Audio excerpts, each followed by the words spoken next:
Hello, hi, I'm Professor Rajvi Vansi. Today I'll be talking about dielectric resonator antennas.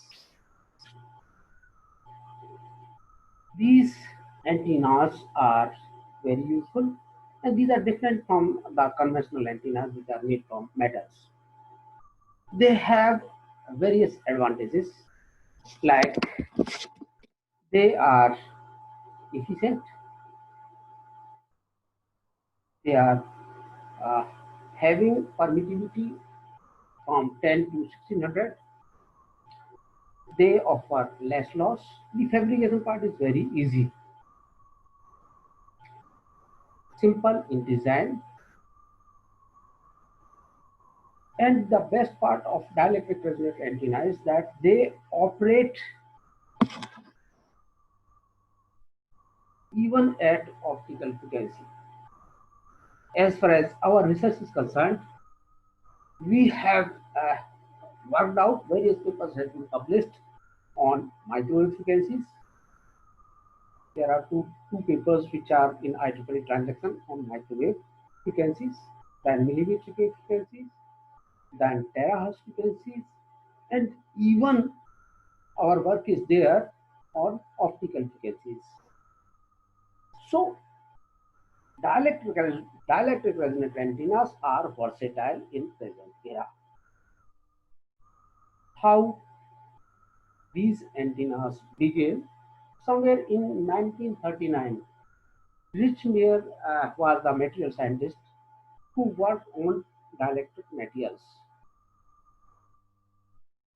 He investigated that dielectric material can be used as antennas. They are having radiation property, and after somewhere 50 years,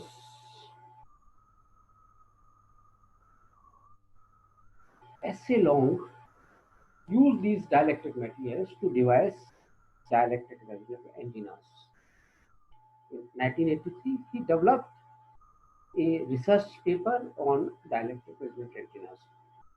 Since then, Mogia, M. Antar, Kisk, and many other scientists worldwide are working in this domain. So DR is dielectric material which have, as I already said, different permittivity. It means we have got flexibility in our designs. Contrary to metallic antennas, they will not be able to operate satisfactorily at optical frequencies. So higher the frequency, because of skin effect, they offer huge amount of losses. So we will not be able to sustain using these metallic antennas at higher frequencies. In dielectric resonator antenna, I was going through a book on retinal prosthesis that our human retina has cones and rods, millions of cones and millions of rods, and they receive photons.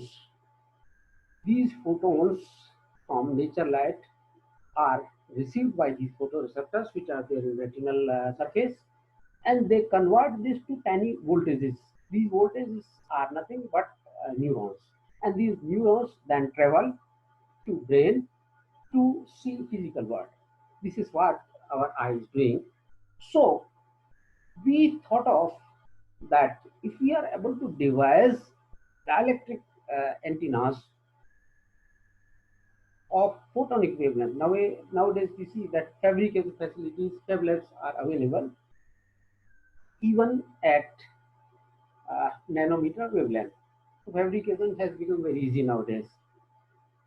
If we can devise conical dielectric resonator antennas which can operate at visual spectrum or vision frequency. Vision frequency is somewhere 430 terahertz to 750 terahertz. Then similarly, the rods are nothing but cylindrical geometries. So if we can devise those cylindrical geometry dielectric antennas, then there is a possibility that with the help of dielectric resonator antennas, the arrays can be constituted, and these arrays will be able to replace those photoreceptors if these antennas can be used as implant antennas.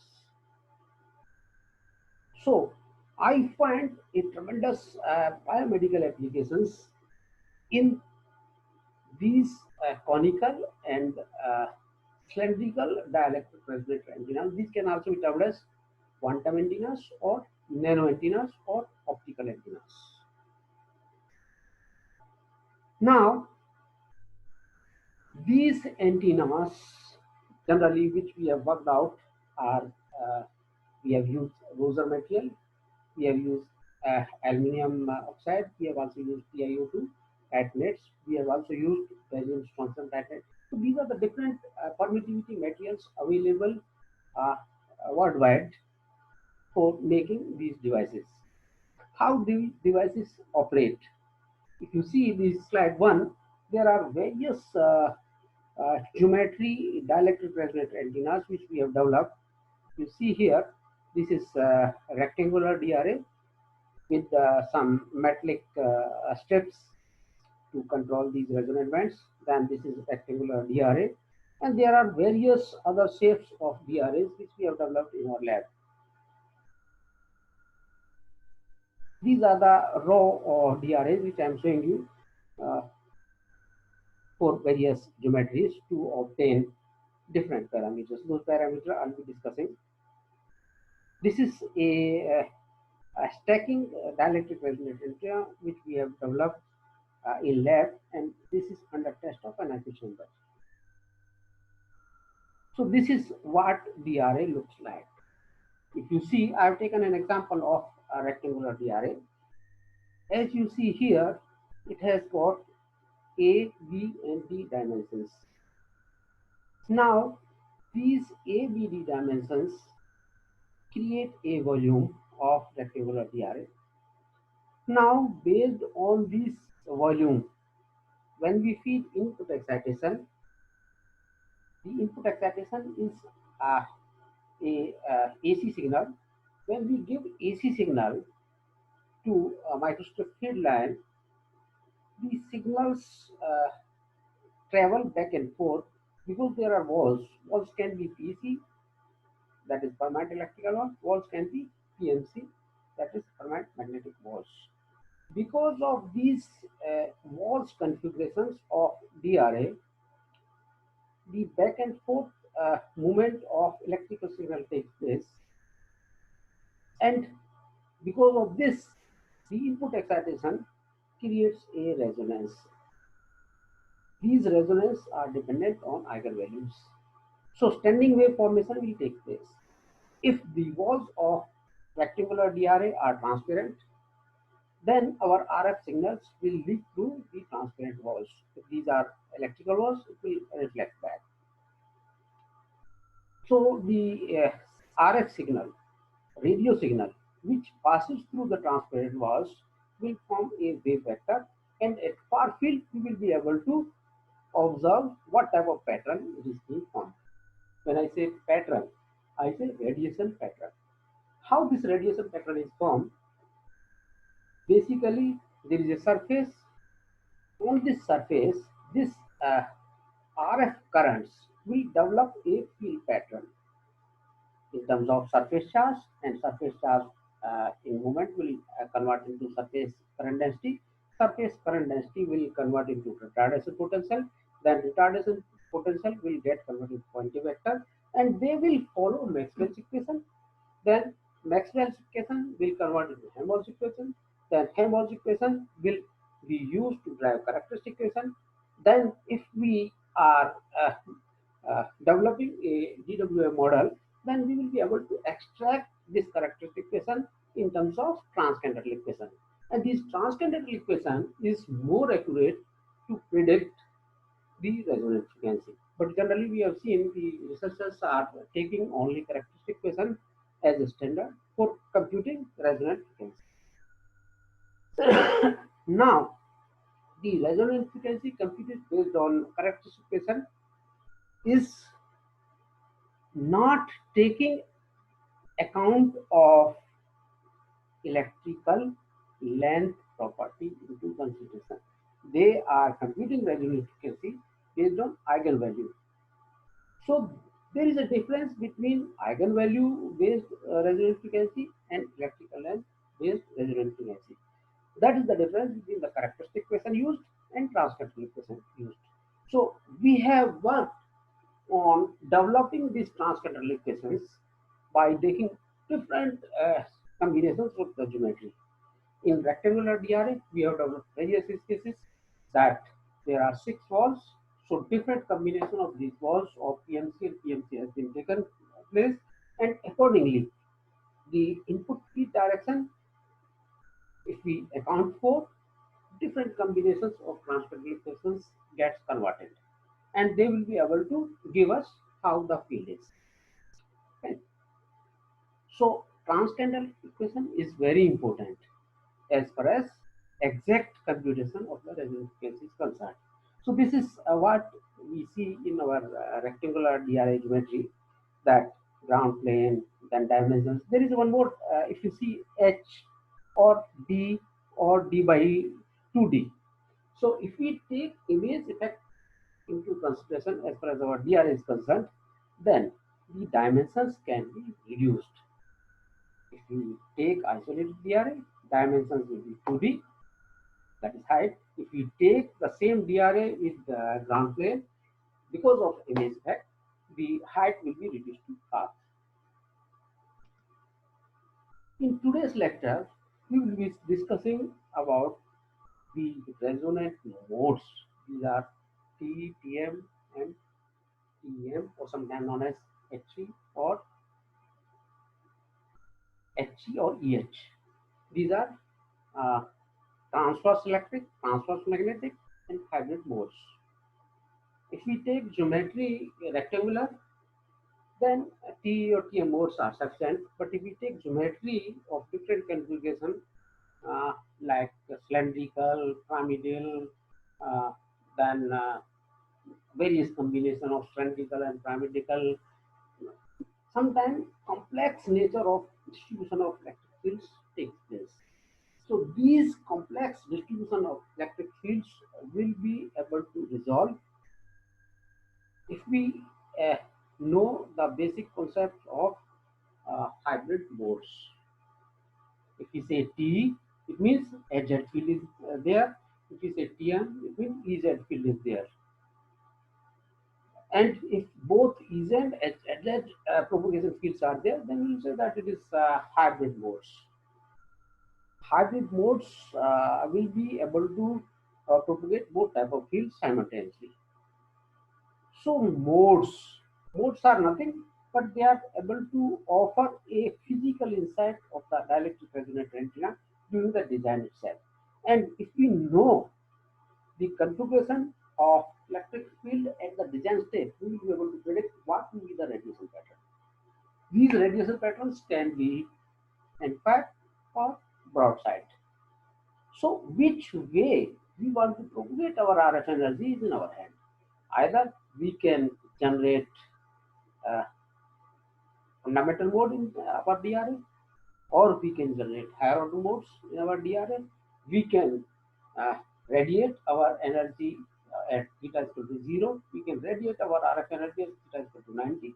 So depending on which pattern we want to configure for the radiation, we will be able to decide these radiation patterns. These radiation patterns can be in a particular specific direction. If we are able to control theta, it can be in particular other direction. If we are able to control theta, and phi can be 0, phi can be 90 degree. So there is a research paper we have developed on geometries of DRAs. These different geometries has been configured. Those are passive DRAs, and with the help of those geometries, we are able to give you different patterns like concave, convex, pyramid, conical, spherical, rectangular. That rectangular has been modified into different inclined planes. So accordingly, we are able to modify our radiation pattern or beam width. This is a specific work. Same thing can be used for active devices. We are able to control different parameters by changing the input excitation, or by controlling the phase of radiations. We are able to give different dimensions to the radiations. So modes, I'll be focusing more about resonance modes in this lecture because time is less. We want to devise a single DRA where we can control resonance modes, we can control beam width, we can devise a control of reconfigurable frequency, we can devise a control of bandwidth, we can control a polarization, maybe if you want linear, you want circular, any of this. In circular, if you want to have LHSP, left hand circular polarization, or if you want to have RHCP, right hand circular polarization. That is, it is you have a control in single antenna that any of these configurations can be obtained. So I'll say in short, it is a polarization control. Then, as I already said, that DRs can operate right from microwave frequency to optical frequency that we have already seen in our prototype models and theoretical developed models. Then there is a tremendous amount of research which is going on, is known as light antennas or quantum antennas or optical antennas. If you see, there is a difference between these two antennas. The operating principle of dielectric resonance is different, and the operating principle of optical antenna is different. In dielectric resonance antenna, we give a input feed. The feed frequency will be same as the radiated frequency we want to have. There is a direct feed. We can use probe feed. We can use strip line feed. We can use pulsar coupled feed. But in case of optical antennas or quantum antennas, we give input from the laser. Laser is given to nano waveguide. The nano waveguide is placed in such a way that there is a gap between the nano silver waveguide and the DRA.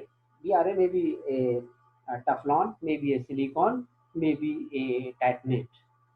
So based on this classification, we say these are proximity feeds, and we use substrate as SiO2. So when we give laser to SiO2 through nano waveguide, there is a clouds of plasmon generation take place. These are also known as plasmonic resonance. So FP is a frequency, intermediate frequency, which gets generated because of laser, and it will be able to feed, it will be able to generate a resonant frequency through a proximity coupled to maybe a silicon DR, maybe a titanate DR. It means there is no direct feed involved as far as a nano DR is concerned. It is a proximity feed, and proximity feed will be able to generate plasmonic resonance, and this plasmonic resonance will be able to generate a radial frequency. So if you see, there is a light input and light is output in case of optical antennas. The directivity of optical antenna is very sharp. We can classify them as a super directive antennas, whereas these DRA are not super directive antennas, but they are antennas. They can have different radiation patterns. As I said, we can control the directivity of dielectric resonant antennas, but we cannot make them super directive as the case of nano DRA or quantum DRA is there. So this is a basic difference. In case of quantum DRA, the annihilation, the absorption, creation and annihilation can also be termed as absorption and emission. So that takes place, and because of that creation and annihilation, you will find that quantum states are generated. These quantum states are generated because of fluctuation of radiated energy. So these quantum states are to be determined. So for carrying out theoretical analysis of quantum antenna, quantum mechanical sort of theory need to be applied. Whereas in case of DRA, only microwave theory is sufficient. So that is the basic difference between microwave antenna and optical antennas. Now I'll come back to microwave antenna. What is mode? What is resonant mode? The resonant modes are the current distribution on the surface of dielectric resonance antenna. So these distribution of currents forming a particular pattern. These patterns are generally being classified as half wave Fourier series. So number of half wave in particular direction, maybe say uh, one half wave variation along x-axis, two half wave variation along y-axis, three half wave variations along z-axis, because we have a three dimensions in rectangular DRA. If I take case of rectangular DRA, so I'll say if xz is live and ez is derailed, or ez is diet, or ez is zero, so I'll say it is T mode. If Ez is there and Hz is no more, I'll say this is Tm mode, and Tm mode will be x is 1, y is 2, z is 3. So I'll say Te 1, 2, 3. If my field is propagating in x direction, resultant field, I'll say Te x 1, 2, 3. If it is propagating y direction, the suffix will be y on the top, and here in the bottom it will be 1, 2, 3. So similarly, number of half wave variations in x, in y, and z direction will decide that how my propagation is there as far as radio signal is concerned. So how to generate that particular mode is a, uh tough task, or a complex task, I'll say. There are various parameters which will decide how to generate fundamental mode, how to generate second order mode, how to generate higher order modes. Because generation of mode and controlling of those resonant modes can give us various advantages. Like if we are able to generate three modes in one particular antenna, it means three different bands we can operate. Like one can be operated at WN, one can be operated at Wi-Fi, and other can be operated at WiMAX. So one antenna will be sufficient enough to cater three services. If we want wideband, where more number of channels can be accommodated, these three modes can be brought together by tuning, and there will be ultra wideband antenna. So huge amount of channels can be accommodated in one single antenna. This is known as mode merging. If we want to use miniaturized technique or deminiaturization of technique with the help of higher mode concept, we can play with these both. We can miniaturize the size, that is scaling and descaling. So that is one of the advantages of DRA. As I said, DRA has three dimensions: A, B, D. So A by B and B by D, these are the two different aspect ratios which govern generation of resonant modes. There are input excitation, position of input excitation. There is a cavity volume. So these are the different material property. If you use higher permitting material, the quality factor will be huge, and accordingly you will be able to see that which mode you are able to excite. If you feed at uh, edge in between or at the center, the field configuration will be different. So these are the different combinations by which we generally control generation of modes. It has been revealed in the survey and in our lab work that if we keep the aspect ratio 0.5 to 2.5, we will be able to generate different combination of resonant modes. So we will see that how resonant modes are being generated. Beam width control, band width control. As I said, with the help of mode merging, there is a configuration that bandwidth of an antenna can be either increased or it can be decreased. As I already said that we developed different geometry DRAs for generation different beam width, but these are the passives. In radars, we use phase shifters. So those are the active devices by which the beam width is controlled. In our passive DRS, we developed convex, we developed concave shape, we developed cylindrical shape, we developed conical shape DRS, we developed pyramid shape DRS, and then we developed the arc shape, different. So different combinations we different tilted DRS. So different combinations of DRA we tried so that we are able to produce different beam widths, say 1 degree to 139 degree.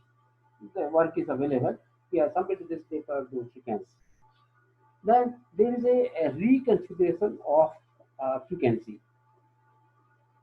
We carried out sensitivity analysis of DRS. We have taken example of active DRS, and then depending on height of DRS, this work is there in my Springer book published in 2016. That if we increase the height of DRA, we have taken simple DRA rectangular, then generated the fundamental mode, then we increase the height, then higher modes got generated, then we further increase the height, then further higher modes got generated. So we carried out sensitivity analysis of rectangular DRA for generating different modes. And when we generated different modes, we can operate fundamental mode, we can operate second order mode, we can operate third order mode, and depending on those, fundamental mode is having a low frequency, second order mode is having a higher frequency, and third order mode is having much higher frequency. It means in one single antenna, we will be able to tune our antenna to different resonant frequencies depending on the mode configuration. The another important parameter is polarization.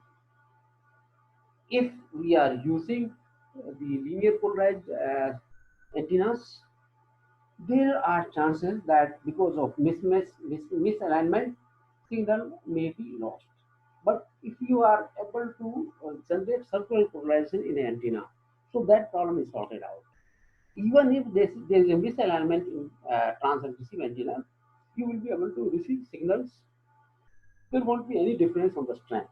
So that is a beauty part of any of the dielectric resonant antenna, which is circular polarized.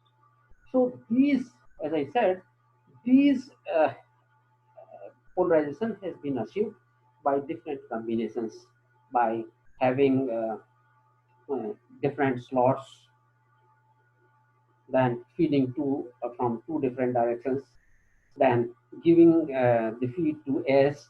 So different combinations has been tried so that there is a 90-degree phase shift between two signals, and because of this 90-degree phase shift, they are able to generate the circular polarized signals.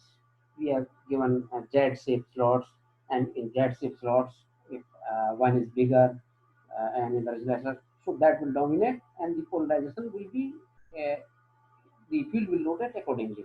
If we increase this length, the field will rotate in reverse direction. So like that, we could obtain left-hand circular polarized antennas and right-hand circular polarized antennas. So we'll just go to next slide. These are the contents which we will be discussing in detail. But today, I think time is less. Let me see how much I can cover. As I said, any DRA, the electromagnetic waves were generated by rapid oscillation of electrons, and acceleration and deceleration is the main criteria of radiation. Radio signals are introduced into ceramic. This ceramic is a cavity of certain volume. We name this as a resonator. The RF current gets distributed into device as current density at some non-input frequency. Then the next point is these RF signals bounce back and forth between resonator walls, thus forming standing waves. Hence, electrical energy is input, and you will see that magnetic energy is radiated energy. The oscillating current introduced in the field, oscillating electric fields, E fields. The time varying fields radiate away from antenna into space due to accelerating currents. The walls of ceramics form partially transparent magnetic walls, and magnetic energy leak through these transparent walls due to fringing effect. Thus, the radio power is radiated into space from retarded vector potentials, forming radiation pattern into space based on resonant modes excited inside this device. So this is the basic principle of any of the dielectric resonator antenna. I can say this is nothing but a working principle of dielectric resonant antenna. Here I have spelled out that there is a series of operation: input excitation, formation of dipoles, current distribution, apply boundary conditions, field configuration will decide the resonant mode generation, radiation of power into space based on Maxwell's equation. Thus, at last I can say electrical energy is converted into magnetic energy, and as per law of conservation, both will be always equal. Advantage: DRA, they lack metallic parts. Metallic parts becomes lossy at high frequency. Hence, DRA has always higher efficiency. We have seen that 97-98% is the efficiency of DRAs. DRA has lower losses, more efficient as compared to metallic antennas. DRA size is depending on the material of permittivity used, that is lambda 0 upon under root epsilon r. So if you use higher dielectric material, so size will be reduced. If you use lower dielectric material, size of DRA will be large. So size of DRA can be controlled by making use of proper permittivity materials. So ability of converting electrical energy into magnetic energy, the very important part of DRA is design flexibility. In case of metallic antenna, we do not have control on different aspect ratios, whereas here we have got two different aspect ratios because of the height of DRA. So that is a great advantage. By using these combination of two aspect ratios, we can devise different combinations, and accordingly we can generate different resonant modes. And then if we are able to generate a mechanism of controlling those resonant modes, we can play with any of the parameters of the antenna. As I said, you can control your polarization, you can control your radiation pattern, you can control your resonant frequency, you can control your beam width, you can control your gain, you can control your beam width. Why gain? You will see in the subsequent slides that higher the operating mode, higher will be the gain. Lower is the resonant mode, lower is the gain. It means gain also can be controlled with the help of resonance modes. High quality factor.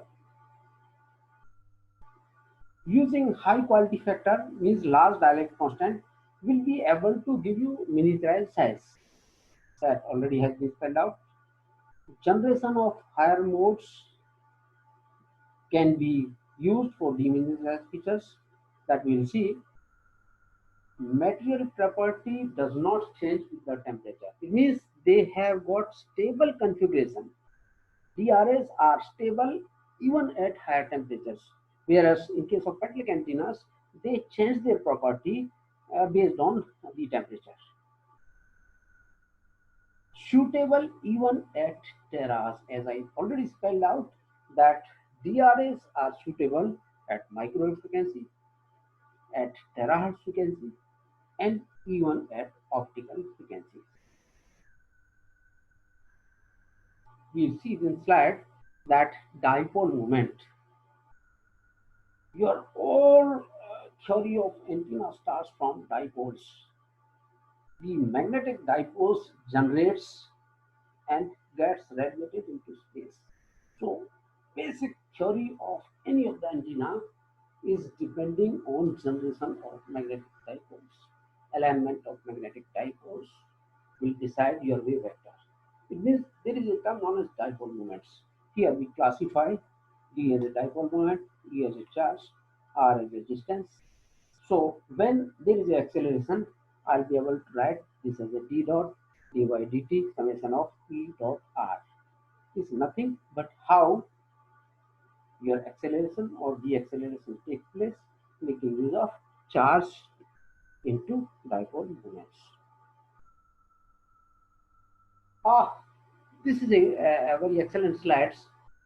I'll see that I have written almost all parameters on one particular slide. You will find that different research groups are working on one single parameter which I wrote in this slide. Frequency. There are various researchers. They are working only on frequency.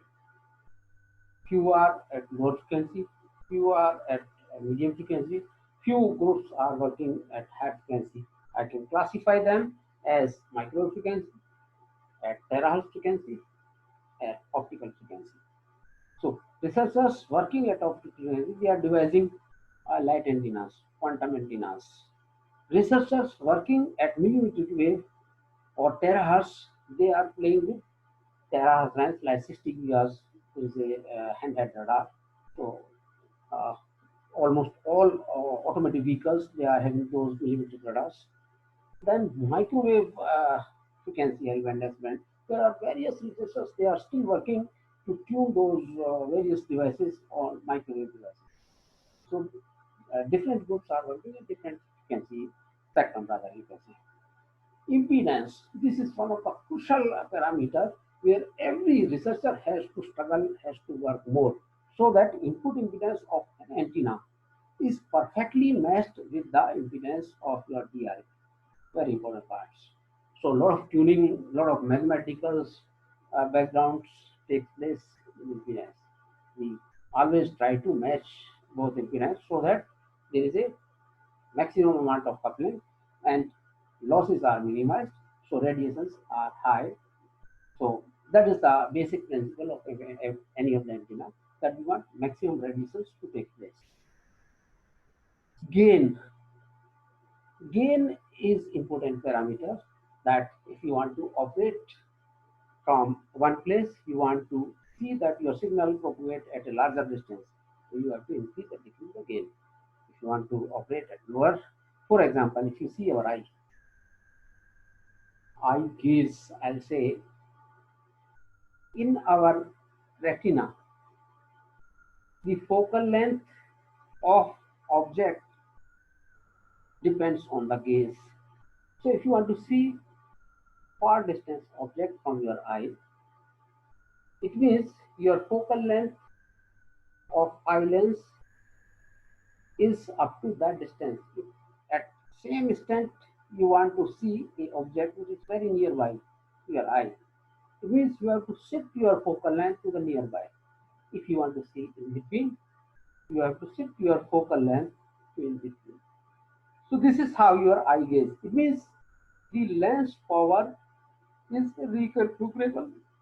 You are changing your lens power accordingly so that you can see your object from blurred object to the clear object. This work we are taking up by making use of retinal antennas. We have already given proposal to our tech house on retinal antennas. We have devised, as I already said, that at photonic wavelength, but this is only simulation work. So far, we are not able to develop a hardware. The conical antennas at photonic wavelength, cylindrical dielectric resonant antennas at photonic wavelengths.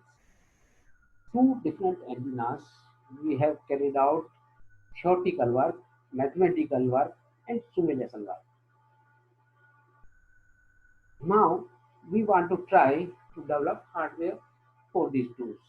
If we are able to get success, then we will try to develop arrays of on DRA, arrays of cylindrical DRA, and the later stage we will be able to integrate those arrays with photodiodes so that a complete solution of photoreceptors, that is artificial photoreceptors, can be developed. Because we have seen in old days that because of aging, these photoreceptors in our retina gets non-functional and your eyesight will be lost. That eyesight can be regained by making use of DRA arrays, conicals. There were 26 million DRAs, the photoreceptors are there in retina. So we are trying to work towards that direction. That work is in progress. Then let's come back to other parameters. As I said, gain. So gain is very useful. VSWR, reflection coefficient. These are the two important parameters by which we will be able to see that how much is the reflection. We want in our antenna that reflections should be minimum.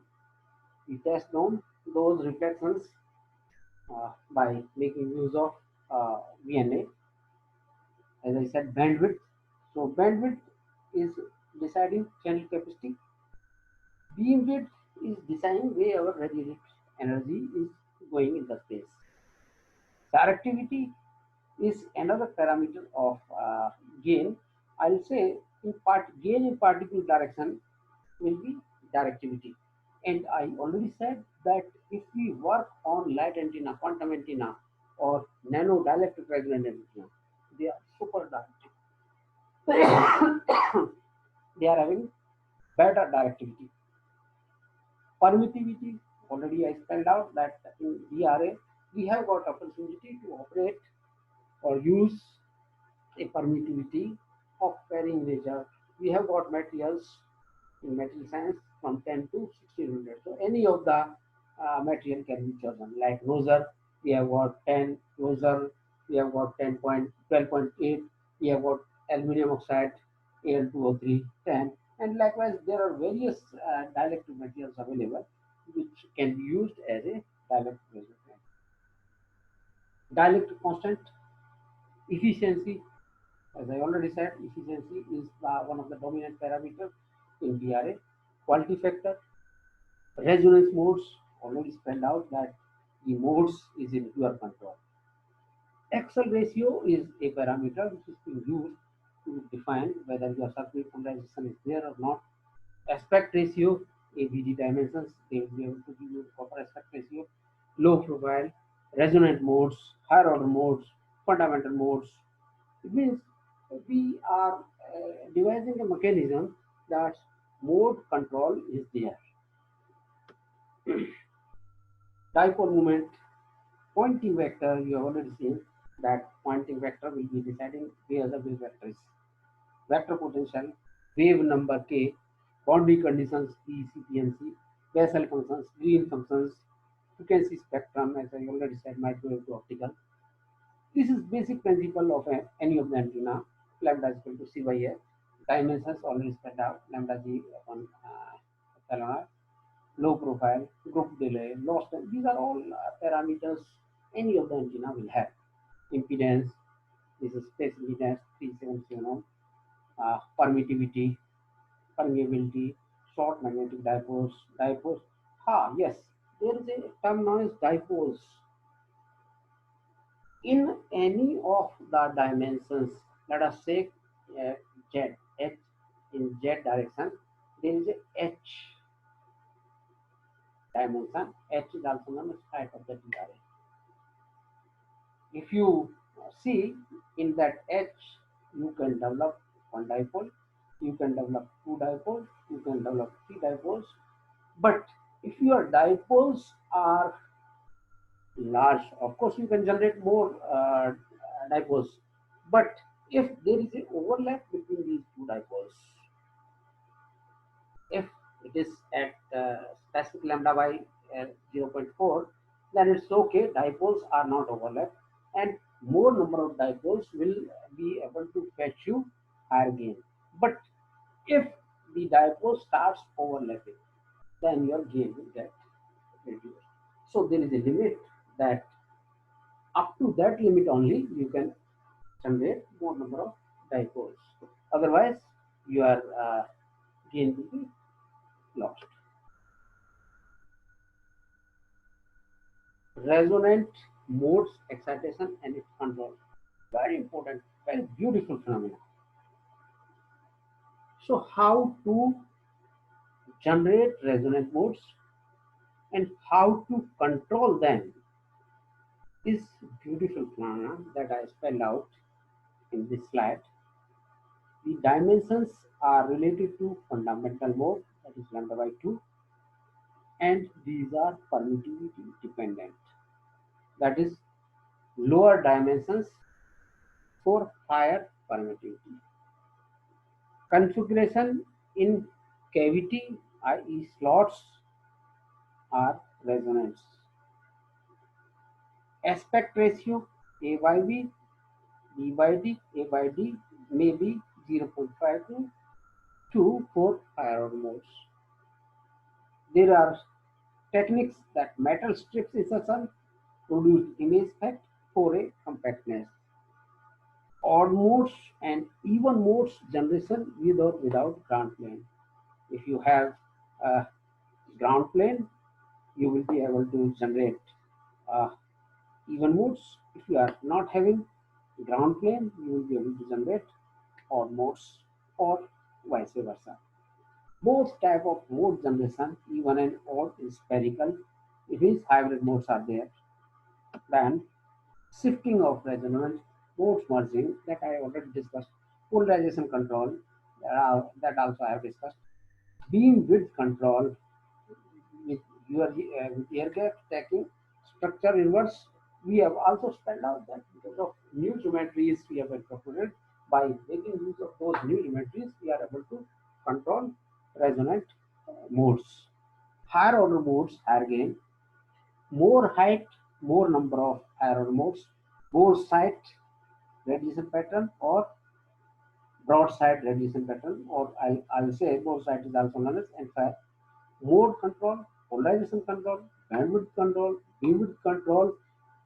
So these are the features which can be available in any of the DRA. And based on these control mechanisms, you can make your DRA as a versatile. It means one antenna is sufficient enough to get various features available if you are able to incorporate a proper tuning mechanism to your DRA, which was not possible in case of metallic antenna.